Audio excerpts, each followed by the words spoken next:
মামা, সবাই বলে লিসিয়াসের মাছ মাংস নাকি খুব সুন্দর খেতে হয়। আজকে দেখবো একবার অর্ডার করে।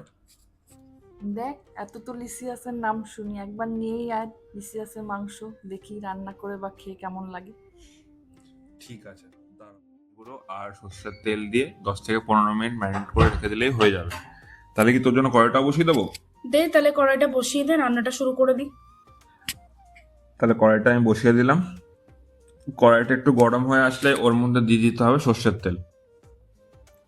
ঠিক আছে, তো সর্ষের তেলটা গরম হয়ে আসার পরে যে আলুগুলো আমি কেটে রেখে দিয়েছিলাম, তো সেই আলুগুলো এখন দিয়ে দিচ্ছি। কারণ সবাই জানো যে আলুগুলো ফার্স্টে ভাজা ভাজা না করলে পরের দিকে সমস্যা হয়ে যায়। তো আলুগুলো দেওয়া হয়ে গেল। আলুগুলো দেওয়ার পরে তাতে সামান্য পরিমাণ নুন অ্যাড করলাম আর সামান্য পরিমাণ হলুদ গুঁড়ো অ্যাড করেছি। এটা তো জানোই যে আলু ভাজতে গেলে এই জিনিসগুলো আমাদের দিতেই লাগে, এটা খুবই কমন। তো আলুগুলো একটু ভালোভাবে ভাজা ভাজা করে নিতে হবে, মানে সামান্য একটু কালার চলে এলে ওই পর্যন্তই। তো ভাজা ভাজা হয়ে যাওয়ার পরে সেটাকে আমরা একটা আলাদা পাত্রে তুলে রেখে দিয়েছিলাম।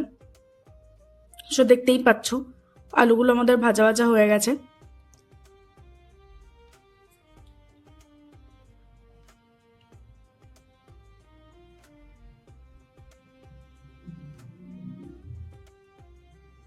তো আমি আর একটু তেল অ্যাড করেছিলাম, তো গোটা গরম মশলার মধ্যে দিয়েছিলাম দারচিনি, লবঙ্গ, এলাচ আর তেজপাতা।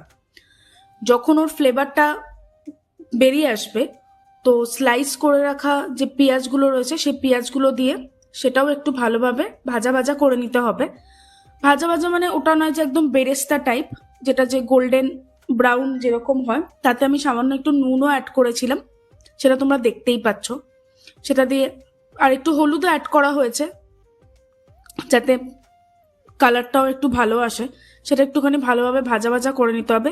এটার দিকে খেয়াল রেখো যেন বেশি ডার্ক ব্রাউন করতে হবে না, অল্পই জাস্ট একটু ভাজা ভাজা জিনিসটা যাতে একটু নরম হয়। তারপরে যে আমি পেস্ট করেছিলাম মিক্সিতে, সবাই জানো যে পেস্টটা তোমাদের নর্মালি হয় আদা, রসুন, কাঁচা লঙ্কা, টমেটো, শুকনো লঙ্কা দিয়ে ভালোভাবে পেস্ট করে সেই পেস্টটা দিয়ে এবার যে পেঁয়াজটা রয়েছে সেই পেঁয়াজটার সাথে ভালোভাবে মশলাটাকে কষাতে হবে।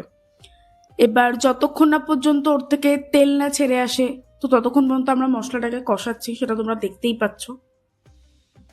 তারপরে যে ম্যারিনেট করা চিকেনটা ছিল, যেটা ও করে রেখে দিয়েছিল, সেটা এর মধ্যে অ্যাড করে দিচ্ছি।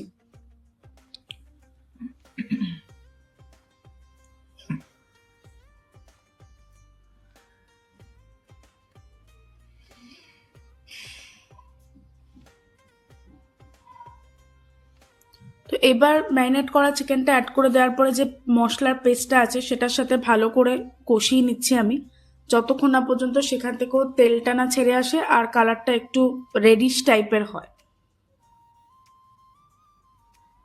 তো মশলাটা কষানো হয়ে যাওয়ার পরে, চিকেনটা কষানো হয়ে যাওয়ার পরে যে ভেজে রাখা আলুগুলো আছে সেগুলোকে ওখানে অ্যাড করে দিচ্ছি, দিয়ে আলুর সাথে আর একটু ভালোভাবে কষিয়ে নেওয়া হচ্ছে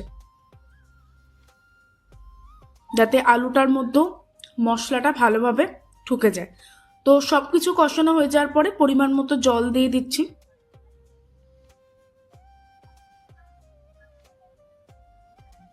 জলটা তোমরা যে যার মতো পরিমাণ মতো দেবে, কারণ কে কিরকম ঝোল খাবে সেই অনুযায়ী তোমরা জলটা অ্যাড করবে। আর ভালোভাবে ফুটে এলে যখন দেখবে মাংস সেদ্ধ হয়ে গেছে, আলু সেদ্ধ হয়ে গেছে, তখন গরম মশলা আমরা অ্যাড করে দিলাম। আর একটা জিনিস মাথায় রেখো, এটা ধনে গুঁড়ো জিরে গুঁড়ো ছাড়াই করো, কারণ সবাই তো ধনে গুঁড়ো জিরে গুঁড়োই দেয়, তখন অবভিয়াসলি জানো যে ধনে গুঁড়ো জিরে গুঁড়ো দিলে তার একটা আলাদা স্মেল থাকে। বাট ধনে গুঁড়ো জিরে গুঁড়ো ছাড়া ট্রাই করে দেখো, সিরিয়াসলি বলছি, খেতে জাস্ট অসাধারণ হয় আর স্বাদটা অন্যরকম হয়। খেতে কেমন লাগলো এরকম ভাবে একবার ট্রাই করো, অবশ্যই আমাদের কমেন্টে জানিও। আর ভিডিওটা ভালো লেগে থাকলে লাইক, শেয়ার আর কমেন্ট করতে ভুলো না। অবভিয়াসলি সাবস্ক্রাইব তো করো যারা নতুন দেখছো ভিডিওটা। Thank you.